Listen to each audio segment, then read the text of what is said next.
Okay, so this is lesson 4 for group 2, and this is going to handle adding integers and other rational numbers. This is, again, a pretty simple lesson. We should be able to do this pretty quickly.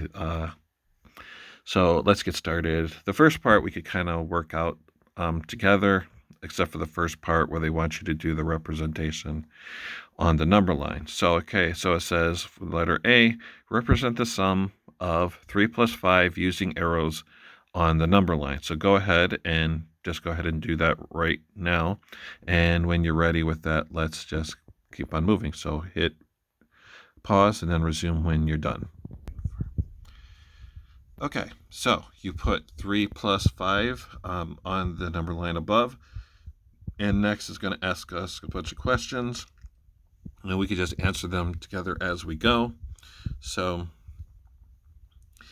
how long is the arrow that represents the number 3? So, we talked about this before we had our break, and that the absolute value of 3 will tell you how big or how many units long to make the arrow. So, how long is the arrow that represents 3? Well, it's 3. It's 3 units long. What direction does it point? Well, 3 was a positive number, so which direction should it go? It should go to the right because it's positive. How long is the arrow that represents 5? Well, we just talked about that. Well, 5 has an absolute value of 5, so the arrow should be 5 units long. And what direction does that point? It is also positive, so it goes to the right 5. What is the sum? Well, if you did on your number line, started with 3 to the right and then another 5, you should have ended up at positive 8. Okay? Oh, too far there. It says, if you were to represent the sum using an arrow, how long would the arrow be and in what direction would it point? Okay, so we said the sum is a positive 8. So if we were going to represent the sum with an arrow, it would be an arrow that is 8 units long and starting at 0 going to the right. So not too challenging there. What is the relationship between the arrow representing the number on the number line and the absolute value of the number? Well, the length of the arrow is exactly the same as the absolute value, which is going to be more important when we get to the next one. Do you think that adding 2 positive numbers will always give you a positive number? Okay, so think about that for a second. If I have 2 positive numbers, will I always get a positive answer, adding them? The answer is, of course, yes. Those are the numbers you've been adding. The first and second graders add positive numbers together, and never, when you were in the lower elementary, did you end up with a negative answer. So, yes, you always get a positive answer. Okay, so let's go on to the next one, which requires you to do another number line. So it says, represent the sum of -3 plus -5 using arrows that represent -3 and -5 on the number line. So when you're ready, resume the video and we'll continue. Okay, so hopefully you completed that number line there. How long is the arrow that represents -3? Doesn't matter that it's negative, the arrow will still be 3 units. What direction does it point? Well, a negative number always goes to the left, at least when we're adding. So -3, we have 3 to the left. How long is the arrow that represents -5? Well, we just answered that. If you made an arrow for -5, it should be 5 units long, and that should also go to the left. What is the sum? So -3 and -5 will get you a -8, just the same as a +3 and a +5 will get you a +8. Okay? If you were to represent the sum using an arrow, how long would the arrow be? What direction would it point? Well, the answer was -8. So that would be an arrow that is 8 units long, and since it is negative, it would go to the left. Do you think that adding 2 negative numbers will always give you a smaller negative number? The answer is Yes, of course, it's the same as positive numbers. So this is kind of the whole point of this whole exercise, is to understand that when we're adding two positive numbers together and two negative numbers together, the answer is basically exactly the same, except one will be positive and one will be negative. So you just treat it as just simple addition. You don't have to worry about signs at all until the end of the problem. Okay, so we have a little exercise over here. Go ahead and complete these problems. So all the way to the end, which is here, example 2. So you have about 8, 9 problems. Go ahead and do those all, and we'll go over them when you're ready. So hit resume. Okay, so hopefully you did these problems. So we have a -4 plus a -2. So both our numbers are negative, are going to be positive, at least for these problems. So -4 plus -2 is -6. The second problem, 5 plus 9, it's just addition. There's both positive numbers, you get 14 and positive. Number 3, -6 plus a -3 is a -9, just like if it was positive. And -1 plus a -11 is -12. Now we have three numbers, 3 plus 5 plus 7. Add them together, you should get 15. And then -20 plus -15 is a -35. Okay, so nothing too challenging on those problems. All right, so for find these sums, so hopefully if you did not do these problems at the bottom, make sure you do them right now, and then resume. Okay, so we have 15 plus 7, that will get you 22. We have -4 plus -16, which will get you a -20.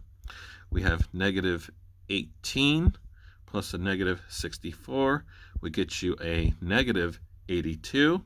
And we have a -205 plus a -123, which would get you a -328. So this is just simple addition. The next part is will be a little bit more challenging, but as long as you're paying attention to signs, it shouldn't be that bad.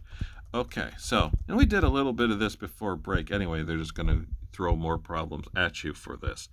Okay, so it says represent 5 plus -3 using the arrows on the number line. So make sure you do the number line, and then we'll do the questions that are after.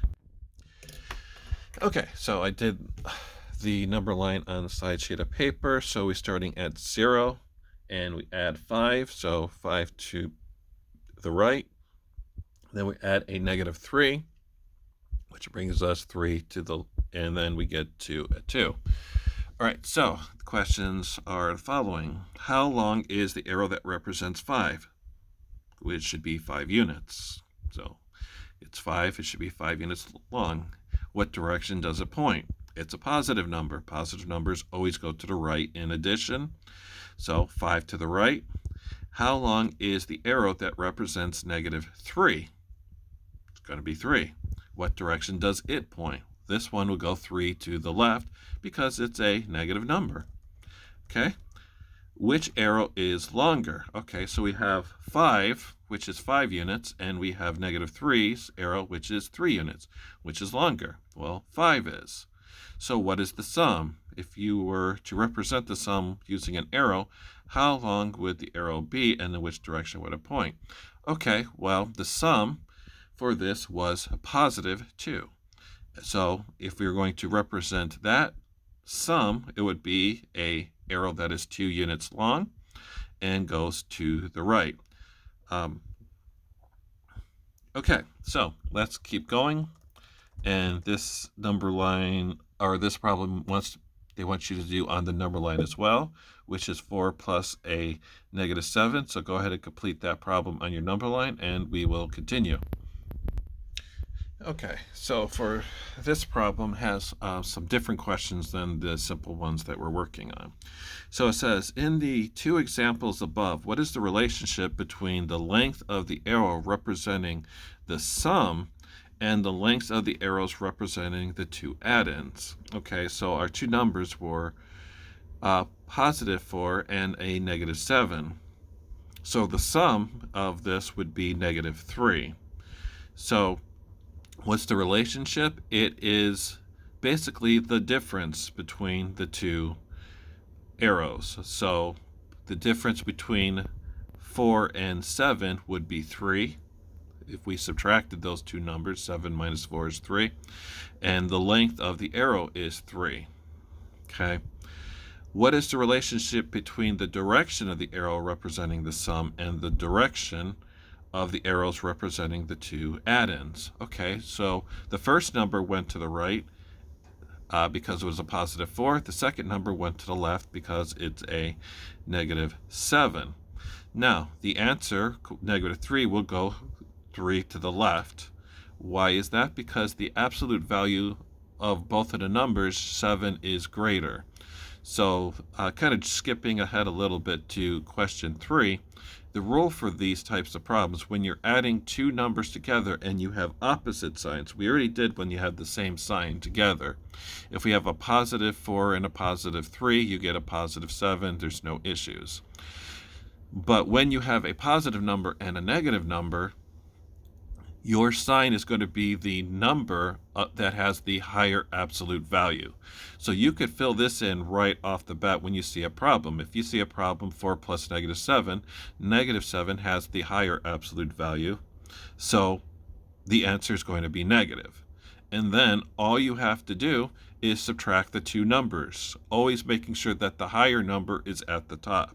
So in 4 plus negative 7, you would put 7 at the top because it has a higher absolute value and subtract 4. This is going to be more important when we do larger numbers, and you're going to have to do things like borrowing. You always have to make sure that the highest absolute value is at the top when you're doing the subtraction. Right now, it's pretty simple. Okay, so let's move on down, and I'm pretty sure next are some exercises. So go ahead and complete these problems. We have 1, 2, 3, 4 for exercise 3, and then we have another 4 down there. So complete these 8 problems, and when you are done, resume the video and we'll discuss them. Okay, so for these problems, it actually didn't even ask you to really calculate the sum, but that's okay if you went ahead and did that. So we have negative 1 plus 2, which is positive. What is going to be the sign of the answer? So this is obviously going to be positive. 2 has a greater value than 1. The 1 is negative, the 2 is positive, so the answer is going to be positive because 2 has the greater absolute value. Now the second problem, 5 plus negative 9, 9 has the greater absolute value. 9 is further from 0 than 5. So for problem number 2, or II, the answer is going to be negative. Negative 9 has a greater value, so the answer is going to be negative. Problem number 3, we have a negative 6 and 3. So the answer to this is going to be negative. 6 is the greater value than 3. So the answer is going to be negative. And then number 4, the answer for that, negative 11 and 1, is also going to be negative, just because it has the greater value. 11 is further from it, so if we drew two arrows, the arrow for negative 11 would be 11 units to the left, and then we would just come 1 unit back to the right. It's still going to be in the negative area, though. Okay, so for these problems at the bottom, they did want you to go ahead and find the sum here. The most important thing is you put the highest number at the top when you're doing the subtraction. The first 3 problems you might have been able to work out mentally. The last problem you probably needed to put into a problem. Okay, so we have negative 10 plus 7. The answer is going to be negative because 10 is greater than 7. And the answer to this would be a negative 3. because take 7 away from 10, you get 3. The answer is going to be negative. Subtraction does not change. Do not worry about the signs when you're subtracting these numbers. It doesn't matter that 10 is negative and 7 is positive. Just do 10 minus 7 as if they were both regular numbers. You get 3. And then at the end, you worry about the sign. It's just a negative sign. Okay, so number 2. We have 8 plus negative 16. So essentially, you have 16 minus 8. 16 minus 8 will get you 8. Okay, and then what is the sign of the answer? Which number is larger? 16 is larger, so we have a negative 8. Question number 3, we have a negative 12 plus 65. Okay, so in this problem, 65 would have to go at the top, and you would subtract 12 away from it. And you would get, or should have gotten, 53. 53 will be positive because 65 has a greater value than the negative number, which is 12. And the last problem, we have 105 plus a negative 126. So the larger absolute value number is the negative number, so our answer is going to be negative. So that needs to go at the top of this subtraction problem. 126 minus 105 will get you 21. So the answer will be negative 21. And again, there's nothing different or difficult about this subtraction, just making sure that the larger number, 126, is at the top, and remembering that when you want to subtract, the larger number in the terms of the digit must be at the top, meaning 6 minus 5, you could do. 6 minus 5 is 1. But if it was 5 minus 6, you know, or you should know, that you would have to borrow for that problem. Okay, so let's go on. There's not too much more here. This one is find the sum of 6 plus negative 2 and 1/4. It says the addition of rational numbers follows the same rules for integers. So it says, what is the absolute value of the numbers? So the absolute value of 6 should be 6. No big deal there. And the absolute value of 2 1/4 or 2 1/4 is 2 1/4.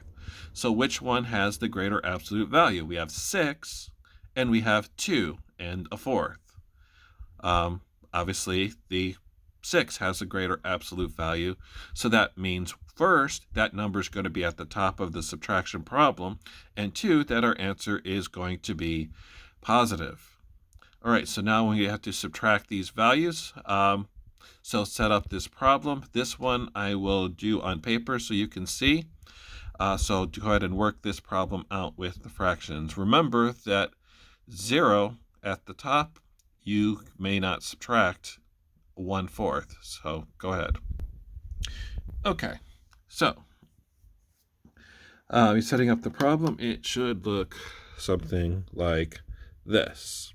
So we have 6 at the top, and we have 2 1/4 at the bottom. So this leads us to a problem because, as I said, we have 0 take away 1/4. Well, we can't take away 1/4 from nothing. So obviously, if we had a regular problem, we would have to borrow, which is what we're going to do. So we're going to borrow 1 from the 6 and make it into a 5, but some of us might not remember what to do in terms of borrowing for a fraction. We don't have a fraction at all for this, so that's actually pretty good because a whole number, one whole, can basically be any fraction. You can make it as 1/1, 2/2, and 3/3, and so on. All those equal 1. And because we're doing subtraction or addition, you need to have a common denominator. So this is actually kind of makes it a little bit easier, is we don't have to find a common denominator, but when we borrow 1 from the 6 to make it into a 5, think about which denominator we would want to use, what fraction we would want to use in order to subtract this more easily. And the answer to this is 4/4. 4/4 is 1. So now we just have simple subtraction. 4/4 minus 1/4, we have 3/4, and then we have 5 minus 2, which is 3. So we have 3 3/4, and that is our solution. Okay? All right, moving back, there's a few more problems to work out. These you can work on your own, so problems A, B, and C. and then when you are ready, continue the video. Okay, so this is the final step before your assignment to work on. So find the sum of negative 18 and 7. So just like we were doing earlier, the 18 is the higher absolute value, so the answer is going to be negative here. Put that number at the top, so take 7 away from 18, and you should get 11. So the answer to that would be negative 11.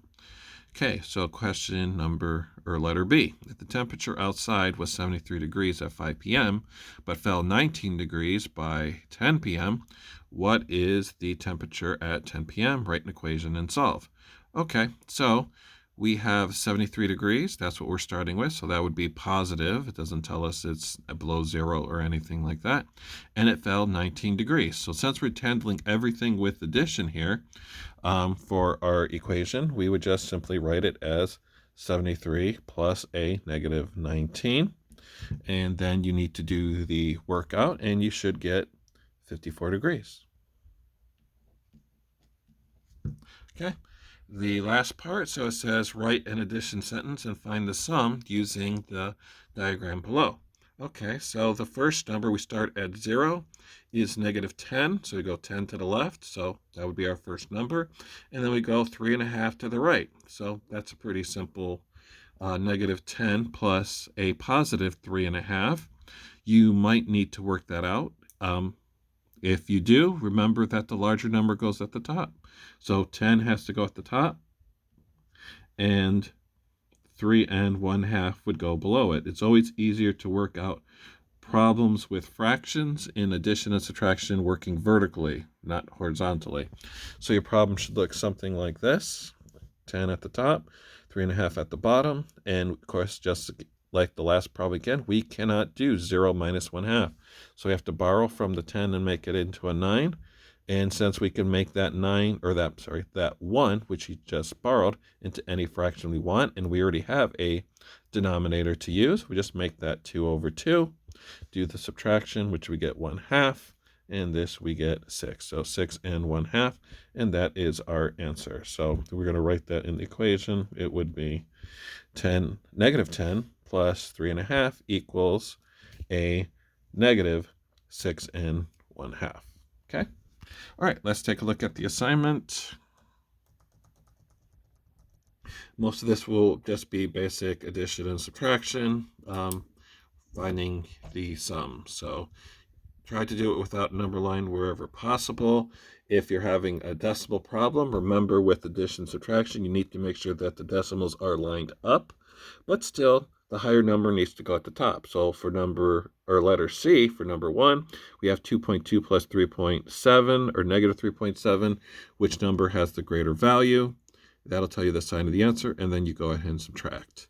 Number 2 just requires to check all those that apply. So that means just because the first one might be the right answer doesn't mean the others are not also correct. So make sure you read through it very carefully. Number 3, use the diagram for each part. So A, B, C, it tells you, basically you're doing it one step at a time. So you have arrow 1, arrow 2, arrow 3. What's the length? What's the direction? Pretty simple. 4 goes back to the card game, the integers game. So answer the questions that follow that. Nothing too difficult, and I believe for us that is it till the next lesson, which is lesson 5. Okay, so that is it.